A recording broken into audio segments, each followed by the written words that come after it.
Ok, donc ici, je vais essayer de vous expliquer un peu l'importance de certains patterns. Lorsque l'on vous parle peut-être de Quasimodo, de épaule-tête épaule ou double bottom, double top et autres. Ok, donc je vais essayer de vous expliquer un peu comment nous recherchons, quelle est l'importance de ces figures et dans quelle zone nous devons rechercher ces types de patterns. Ok, donc là je vais essayer, je vais travailler, je suppose que bon, pour ceux qui le suivent déjà, donc là, je suppose que nous sommes peut-être dans une zone, ok, donc je vais prendre peut-être une zone daily. Donc je vais faire simplement un schéma. Donc là, je suppose que je suis dans une zone daily, ok. Donc là, j'ai une zone daily, dans une zone de support valide ou de résistance valide, weekly. Donc là, une zone de résistance valide weekly ou daily. OK, weekly ou daily. Donc, on va utiliser ces deux unités de temps. Donc là, nous déterminons notre zone de notre niveau de notre zone valide et on a le mouvement, on a le marché qui doit venir dans cette zone. Donc, on suppose que je suis dans une zone de support ou résistance valide daily, par exemple. Donc, à partir de là, en principe, le marché va faire des sommets et des creux de plus en plus bas. Donc, je suppose que nous sommes en H4 comme en H1. OK? Donc, à partir de là, lorsque le marché va arriver dans la zone, on va maintenant rechercher des patterns. OK, ça c'est pour ceux qui vont trader, OK, de façon qui cherchent des patterns à rentrer sans d'autres confirmations et autres. OK, puisque je ne pratique pas ça vraiment. Mais vu que la majorité des personnes connaissent ces patterns, donc c'est pour ça que je reviens dessus pour vous apporter un peu, voilà, une aide si vous voulez, en termes d'explication et dans les zones que nous devons réellement les rechercher. OK, donc là, nous avons notre zone de niveau de résistance valide daily ou weekly. Et en H4, on a le marché qui va faire en principe des sommets et des creux de plus en plus haut en prenant pour direction quoi? La zone de résistance valide qui se trouve là.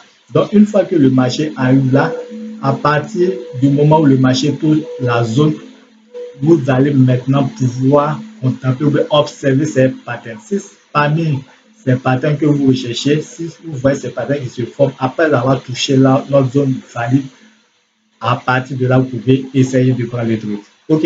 Donc, on va commencer par ce que beaucoup appellent le Quasimodo. OK?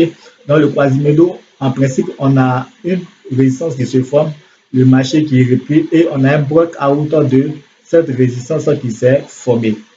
Donc, en principe, le marché donne une direction pour un buy. Mais là, on a le marché qui vient et qui brise carrément le niveau de support qui se trouve là, plus bas. OK? Donc, en principe, le marché nous donne un signal pour un achat et on s'aperçoit que le marché vient et brise le niveau de support. OK? Donc là, c'est comme si le marché donne une nouvelle orientation maintenant qui sera un sell. Ici, le marché donne une orientation pour un buy, mais à partir du moment où le marché vient briser le niveau de euh, support qui se trouve là, alors le marché donne une nouvelle direction qui sera un sell. À partir de là, nous parlons de Quasimodo. Mais très souvent, la zone pour vendre, ça sera la zone en prenant quoi? La zone des deux dernières résistances qui se trouvent là. Donc, à partir de là, lorsque le marché reviendra dans cette zone, alors on se permet de vendre le marché. Et pourquoi le Quasimodo, c'est vraiment plus, on peut dire, ce sont des figures risquées, hein, ok? Que ce soit le double top, comment, le peut-être épaule vers le Quasimodo, ce sont des figures qui demeurent quand même risquées. Puisque ça, on est dans un renversement, un retournement, un changement de tendance. Ok? Donc, il y a un haut risque qui se trouve là. Mais là, le Quasimodo, comme d'autres l'appellent, c'est plus ou moins sûr par rapport au épaule-tête épaule parce que tout simplement là, on a un nouveau ici, ok, par rapport à ce creux, on a un nouveau creux qui vient de se former. Ok, donc ce nouveau creux qui vient de se former déjà nous donne déjà une indication pour un sel. Ok, donc on suppose que là, on est en H4, le marché qui fait des sommets de plus en plus haut. Et une fois que le marché arrive dans la zone, on a le marché qui va baisser comme ça ok, et qui brise ce niveau de support. À partir de là, nous parlons de quoi? De notre pattern de Quasimodo et notre zone de vente, ça sera ici. Et lorsque le marché reviendra dans la zone, alors on va pouvoir y prendre. Donc ça, c'est concernant le pattern de Quasimodo. Donc c'est vraiment important de comprendre cela. Ok, nous ne prenons pas les Quasimodo ou bien les Top ou les épaules-tête, épaules n'importe où. C'est par rapport à des niveaux ou à des zones qui sont valides. C'est par rapport à ces niveaux-là que nous essayons maintenant de rechercher ces patterns une fois que le prix est touché le marché. C'est vraiment important d'observer cela. Ok. Donc, une fois que le prix touche la zone et que après ça, vous voyez que ces patterns se forment, voilà, vous pouvez prendre déjà des trades, bien que, je vous le dis, ce sont des patterns qui demeurent plus ou moins risqués parce que nous sommes sur un changement de tendance, sur un changement de direction.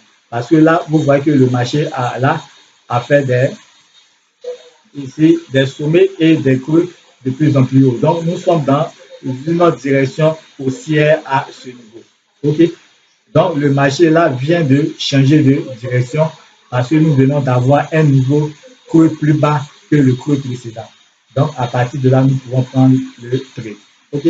Donc, pour ceux qui vont peut-être utiliser le PNL, vous allez voir que ça va observer jusqu'à ce que le marché arrive là et ça va briser notre trendline avec ce dernier creux et le retour, si possible, nous allons prendre. Et si pour une personne qui rentre ici, peut essayer maintenant de tracer notre deuxième trade de direction. Et lorsque le marché va venir, tester soit ce niveau de support, soit ce niveau de support. Donc là, à partir de là, lorsque le marché revient, on peut prendre un set. Ok, donc ça c'est concernant notre pattern de Quasimodo. Donc je m'arrête là pour ce pattern. Je vais faire deux autres vidéos pour le pattern de tête épaule et pour le double top. Ok, donc d'ici là, portez-vous bien et nous rendez-vous pour la prochaine vidéo.